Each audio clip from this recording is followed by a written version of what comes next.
So today I'm going to be replacing the radiator because it's decided to start leaking everywhere, as you can see, and it's made quite a mess in the engine bay.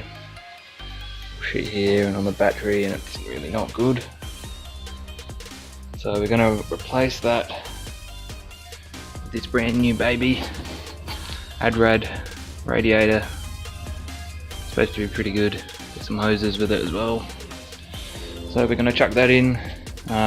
While this is out, the old one, we'll probably clean up the engine bay a bit because it's still got sand from Robe from last weekend, and it's, like I've said, made a mess everywhere. So we'll give it a good clean. To begin, I need to unscrew my bash plate.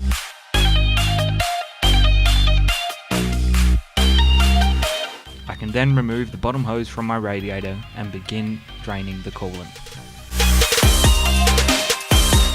Just removing the bottom hose isn't enough to remove all the coolant, so I take out the old radiator and then pull out the old thermostat.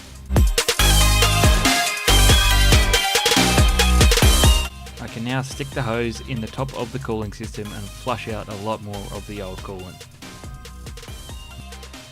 It's important to flush out as much of the old coolant as you can, so you don't contaminate your brand new OEM genuine Subaru coolant that you may have paid a little bit too much for, but well. Alright, coolant's all flushed out. Now just going to clean up all the coolant that pissed out, all the sand and shit, and make it look nice and clean. While I've got the radiator out, I now take the time to clean up the engine bay quite a bit. It's got sand, dust and coolant sprayed out everywhere. I use some heavy degreaser and then wash it off with the hose. Careful not to spray into any electrical parts.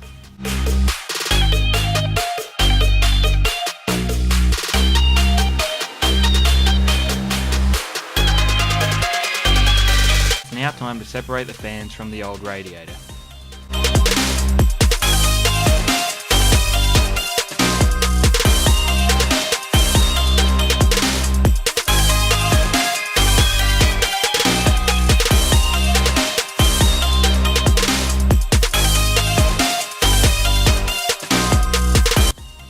Once they're separated, I clean up the old fans and make them look a little bit fresher than they were.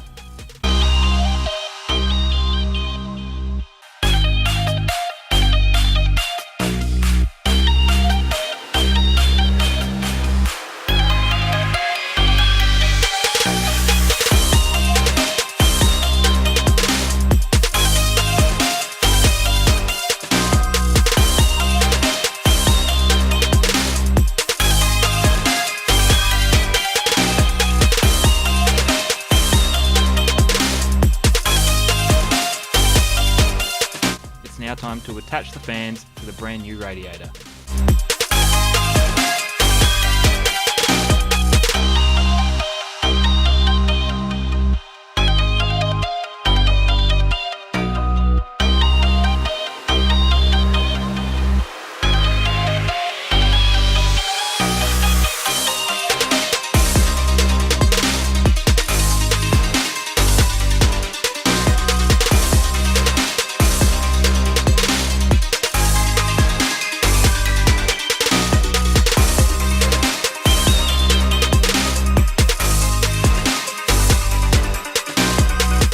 Now time to reinstall the new thermostat, bottom and top hoses and the radiator.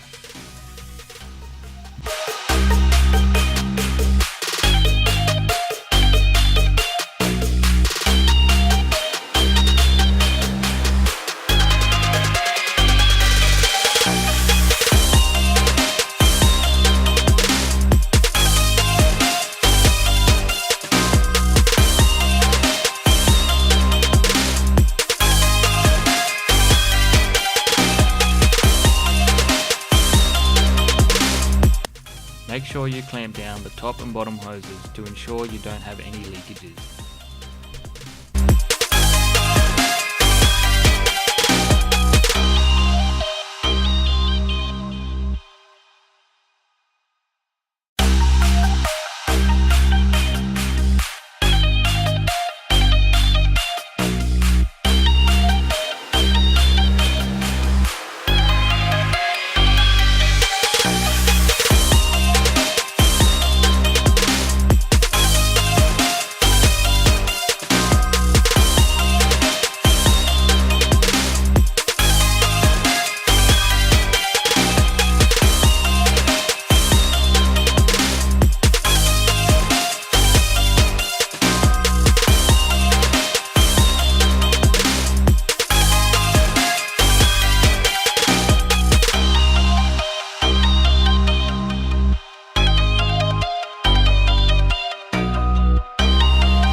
Once I've got everything installed back into the car, it's now time to flush out the system for the last time.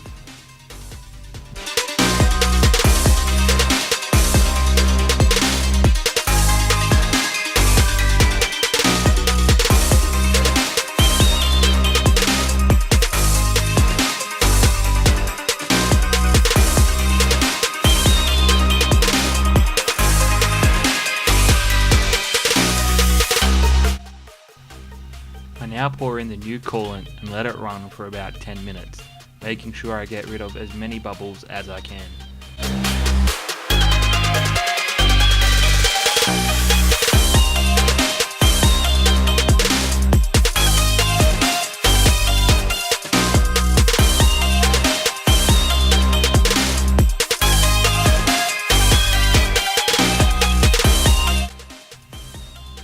Once that's done, I can now take my Forester through the dunes once more.